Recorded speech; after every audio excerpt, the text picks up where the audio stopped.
Lu Li was once an ordinary blacksmith and enjoyed married life with a beautiful wife. But when drought and pestilence struck their village, the girl was accused of witchcraft and eventually was burned at the stake. The inconsolable Lu Li became an outcast and then an apprentice to a traveling exorcist who taught him everything he knows, most importantly to never trust demons.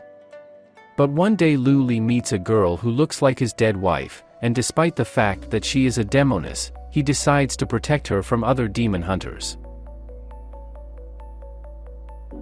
Many Chinese movie lovers probably know the name of Pu Songling, a scholar and folklore researcher who collected many folk tales about demons, fox fairies and other evil forces into the book Liao Zhai, first published in 1766. But of course, he was not the only one who devoted his life to folkloric mysticism.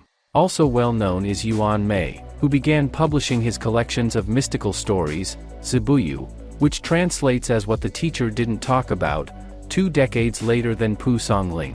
子不语eventually grew to 34 volumes that include more than 1,200 stories. Director and screenwriter Xu Fei-Qing decided to make a movie on the stories of this cycle, in his own words, at the worst moment of his career. Xu Fei-Qing got off to a fairly brisk start in the early 10s, directing and producing several notable internet films back in the early days of China's online industry, but after 2017 he disappeared from the radar for 5 years. All that time he worked on Dead Silence, polishing the script and gathering a group of like-minded people who could pull off such a project on a minimal budget. And he succeeded. For example, the producer Sa Zhile for the sake of this movie refused to take a fee and at one point even mortgaged his own house. Actor Sun Qi-Heng, who plays the lead role, before the start of filming often self-isolated from the outside world to better get into the spirit of his character, a silent demon hunter with a petrified heart.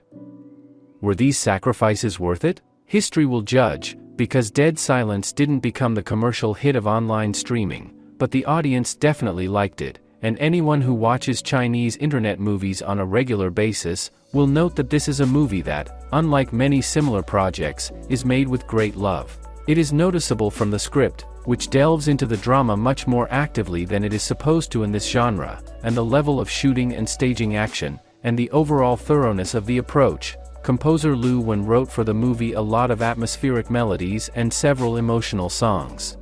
Dead Silence does not open new horizons and in general is not devoid of flaws. For example, the third act contains weighty flashback, which is hardly needed here, because the story of Lu Li can well be put together on the scraps of memories shown earlier. But this is a movie that can and should be recommended to those who are just about to begin acquaintance with modern Chinese online fantasy. It doesn't have the tiredness and indifference that often accompany such movies. It's a movie whose authors are genuinely passionate with their story and really want to tell it to you. And you can't help but listen to it.